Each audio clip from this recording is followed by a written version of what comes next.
እስከ ትንሽ ደቂቃ ድረስ ስልኬ እንደጠራ እንኳን አላወኩም። ከትንሽ ደቂቃ በኋላ ስልኩን አነሳሁት። ስማ ቤት እየመጣሁ ነውና ስደርስ ትወጣልኛለሽ? ጓደኛዬ ነበር። ከልጅነቴ ጀምሮ እስካሁን ድረስ የማውቀው ጓደኛዬ ነው። አቤል ይባላል። በሆነ ነገር በጣም ደንግጬ ስለነበር መልስ እንኳን አልሰጠሁትም። ዳዊት ዘማኝ ነው? ያ ፍጥረት ሁሌ እንደሚያደርገው ፈገግ ብሎ እጁን ካውለበለበ በኋላ ቀስ ብሎ ጠፋ። የዛን ሰዓት ነቃ ብዬ ያለሁበትን ነገር ማስተዋል ጀመርኩ። ቤተሰቦቼ ጠቅላላ ሞተዋል። በዚህ ጊዜ ነበር በጉልበቴ ወድቄ ማልቀስ የጀመርኩት። ዳዊት ምን የተፈጠረ ነው? ስማኝ አቤል፣ ቤተሰቦቼ ጠቅላላ ሞተዋል። ያ ፍጥረት ቤተሰቦቼን ነጥቆኛል። ምን? ቆይ ስለምንድን ነው የምታወራው? አንድ የማላውቀው ፍጡር ቤተሰቦቼን ነጥቆኛል ነው እያልኩ ያለሁት። እሺ የት ነው ያለከው አሁን? ቤት ነኝ።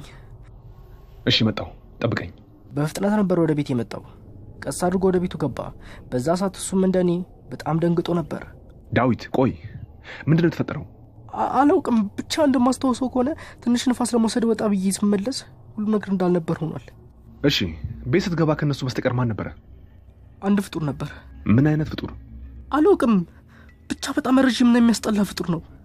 እሺ አሁኑኑ ለፖሊስ መደወል አለብን። በራሳቸው ከመጡ እኛ ገደልናቸው ስለሚመስላቸው ራሳችን መጠቆም አለብን። ስልኩን ካወጣ በኋላ ለፖሊሶች ሁሉም ነገር ነገራቸው። እነሱም በፍጥነት ነበር ወደ ቤት የመጡት።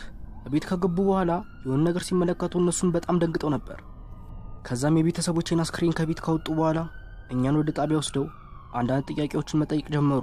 እኛም ምንም ውሸት ስላልተናገረንና ቢላው ላይ የእኛም አሻራ ስላልተገኘ እኛን አምነውን ነበር፣ ከአንድ ነገር በስተቀር ማለት ነው። ቤተሰቦቼን የገደላቸው አንድ ምንነቱ ያልታወቀ ፍጡር እንደሆነ ስነግራቸው አላመኑኝም።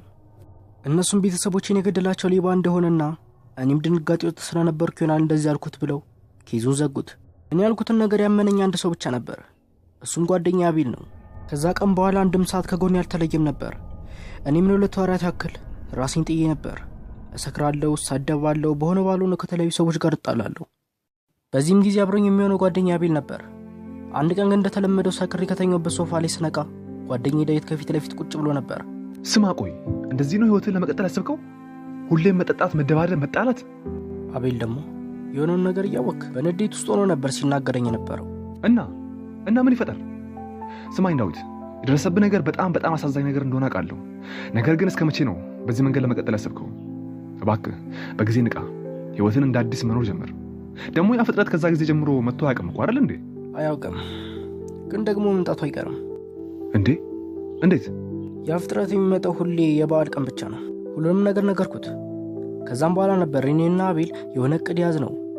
በቀጣይ በዓል ያ ፍጥረት ሲመጣ እኔና አቤል ተባብረን ልንገለው ነበር ያሰብነው። ቀጣዩ በዓል ፋሲካ ነበር። እሱን ለመግደል የሚያስፈልገን መሳሪያ ካዘጋጀን በኋላ የበዓሉን ዕለት መጠባበቅ ጀመርን። ሚያዝያ 12 2025 ዓ.ም ያንን ፍጥረት የምንገልበት ሰዓት ደረሰ። በፍርሃት ውስጥ ብንሆንም ያንን ፍጥረት ለመግደል ግን ቆርጠን ተነስተን ነበር። ልክ ከምሽቱ 3 ሰዓት ላይ ያ ፍጥረት ከፊት ለፊት ቆሞ ነበር። አሁን ላይ ግን የዛ ፍጥረት አይን በሽብር ተሞልቷል። ምክንያቱ ደግሞ አቤልን ጭምር ስላየው ነው። ያ ፍጥረት ይመስለኛል ቤተሰቦችን ጠቅላላ ስለገደላቸው ቀጣዩ በዓል ላይ ብቻውን አገኘዋለሁ አስቦ ነበር። በዚህ ጊዜ ነበር ጓደኛዬ የተናገረው።